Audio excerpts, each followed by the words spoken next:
Well, while we had some winter weather overnight, it wasn't anything like the ice storm of 1998. Nope, never before, hopefully never again. It's been 28 years since that storm. Our Christian Bridges joins us now to take a look back at that day. Good morning, sir. Yeah, good morning, Lee. Yeah, and it was quite the event. It was a full week, basically, of ice in Maine, and it led to weeks of power outages. If you were living here for that, I'm sure you remember the sounds, the sights of that. It's probably bringing back bad memories just looking at this video that we have of the ice storm of 98 that you can see on your screen right there. Yeah, breaking down power lines, trees, of course, the weight of that ice. It wasn't just a glaze of ice or even a half inch of ice. This was inches of ice. And of course, the incredible weight of all of that frozen water brought down power lines, trees, and it just took so long to restore everything because it wasn't just there were scattered outages here and there. Basically, the entire power grid was destroyed by this event. So it took weeks and weeks to get things restored. Really just something incredible, a generational ice storm,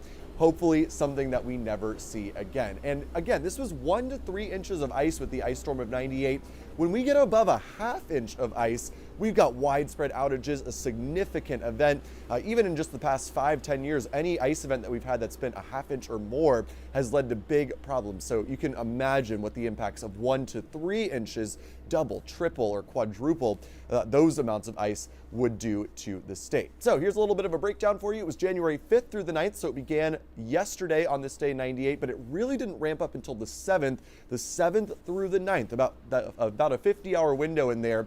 We saw continuous freezing rain across the state, leading to 900,000 Mainers losing power. That's more than 50% of the population at the time. And again, it took up to 23 days to restore electricity. Of course, in January, I'm sure that was just terrible to deal with.